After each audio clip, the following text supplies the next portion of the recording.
One last thing. Health. And I'm very aware of bombardment by the health profession. It almost feels like a scare kind of a thing, that if you don't do this and this and this and this and this and this, we're not going to get it early enough, and you're going to get it. The problem with that is when they reach you and you believe that, then there's no ending, because your scare manifests, they get it early, but you know that it could happen again. And again, and again, and again, and again, and again, and again, and again. And so then you're just always running this race where you're wanting to catch things in the early subtle stages. And so there's no end to the scrutinizing of your body in order to find the little things that could then blossom into bigger, badder things. In other words, there's no ending to that. We are not going to go so far as to say that they understand law of attraction, and therefore they know that if they can get you thinking about it, that they will activate within you the very thing that will create what is their product. When you think about it, you are a literal minefield full of all of the gems of diseases that they will mine and profit from your body, you see.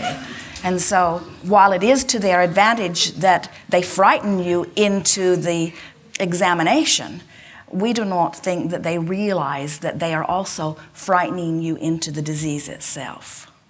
So what's the best way for us to move up that scale that you were talking about, that when that fear comes that they're very successful at doing? I felt very balanced. I felt very believing that my body was meant to be healthy, and I was just sailing along on this wonderful feeling of health. And then I had to go for a physical for my job, and all of a sudden it was like, boom, you didn't go for this, you didn't do this, you didn't do this, you could get it early, you better go, da, da, da, da. And I felt myself go from here all the way down to there. Well, first we want to say to you that in the same way that you can't go from depression all the way into ecstasy instantly, it's not possible for you to go from ecstasy all the way into fear all at once either. It felt like that. Well, that's because you are not all the way into your place of believing in your physical well-being. In other words, there had to be something there that was activated. We'll tell you what Esther did.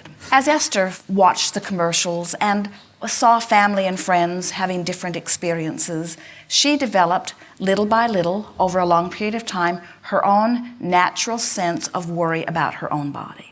And as she began seeing television commercials, and actually almost the identical thing happened to her that happened to you, was someone who she believed had the authority and the ability to see into her body gave her news that was very troubling.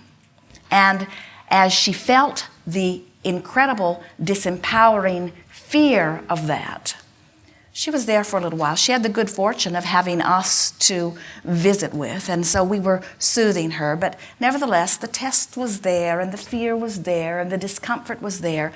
And Esther moved from that feeling of disempowered, stifling fear to anger. Anger. And felt so much better in the anger. And once she got into that mode of anger, she hovered there for a few days in this feeling of anger. But it was a much softer, lighter vibration than the fearful vibration that she had felt before. And then she decided that she was not going to call the physician to get the results of the tests at all. In her anger, she said, I'm not going to play that game at all, at all, at all, at all. And so she just kept beating the drum of her anger, beating the drum of her anger. How dare this woman express these things to me? So then the nurse from the office called and said to Esther, we double billed you on some tests, and I want you to know that we've reversed the charges. And Esther said, thank you for letting me know. And then the nurse said, by the way, you never did call for the results of your tests. Would you like them here? And Esther said, oh, it's not very important to me. And the nurse said, well, I just want you to know that everything's fine. And Esther said, well, I already knew that. That's why I didn't call back. And then in 3 or 4 days, the physician called. And she is giving Esther a very hard time about not having called for her test results. And Esther said, well, I never worry about those things. And the physician said, well, you should worry. And Esther said, well, I don't worry about those things. And the physician said, well, you should worry because there's something troubling that I'm seeing here. And that is when Esther said, how do you sleep at night? Do you pull the wings off flies? Do you torture small animals? Or do you save all of your torture for women? In other words, the universe had already yielded to Esther the information that she needed so that she was standing on stable ground. But what if she hadn't been? In other words, what Esther did, she moved from that fear into anger, and the anger felt so good. And she beat the drum of that for quite a while. She would turn on the television, and there would be a commercial, one of those that says one out of every 5 has it, and you're probably the one. And then Esther would shout at the television, don't you know what you're doing? Of course you know what you're doing. You're profiteering, you're taking advantage of everyone. And after a while, the anger was such a familiar vibration, but the fear had disappeared. And we would say to Esther, she is in a much healthier, absolutely healthier physical condition in her anger than she was in her fear.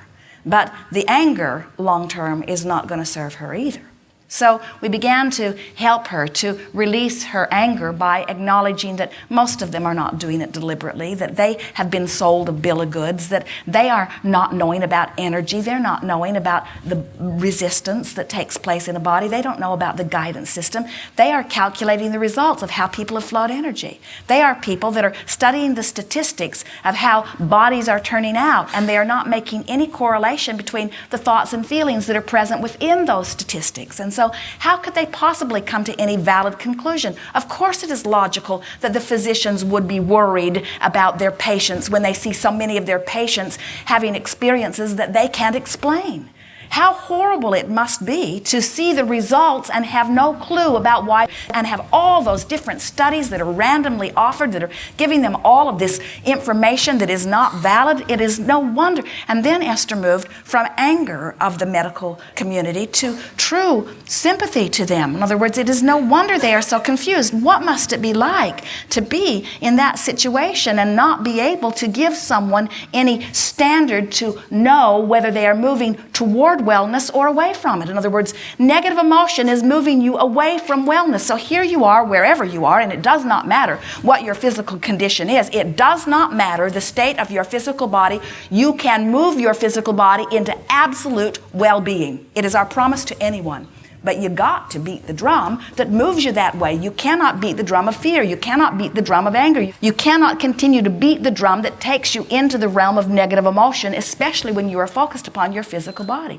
You got to come to the place where you know that you are well. You have to know that you are well no matter what diagnosis is given to you. You have to say to anyone, when you've got negative emotion and they want you to have positive emotion, you've got to say, you don't know. I can feel my improvement. And the same thing would be true if you found yourself with a physical diagnosis. You have to be able to say to the physician, you don't know. You don't know my vibrational makeup. You don't know the thoughts that I'm thinking, and you don't know the improved state of being that I'm achieving. So you cannot know my progress. You can tell me that I've got an illness that is fatal, but you don't know. You don't know what I'm doing with my vibration. You don't know, but I know. Once you know, then it doesn't matter what anybody else knows, because they cannot know about your body without superimposing what they think they know about everybody else's body. So as they look at your body, they have such a distorted view, you see. And if you let yourself see your body through their eyes, now you've got a distorted view. You've got to establish and maintain your relationship between you and you. Nothing matters except where I am and where I'm wanting to be. Nothing matters except how I feel now and how I want to feel. That's all that matters. And everything else is somebody else's business. Thank you. Good time for a segment of reflection. Thank you. You're welcome.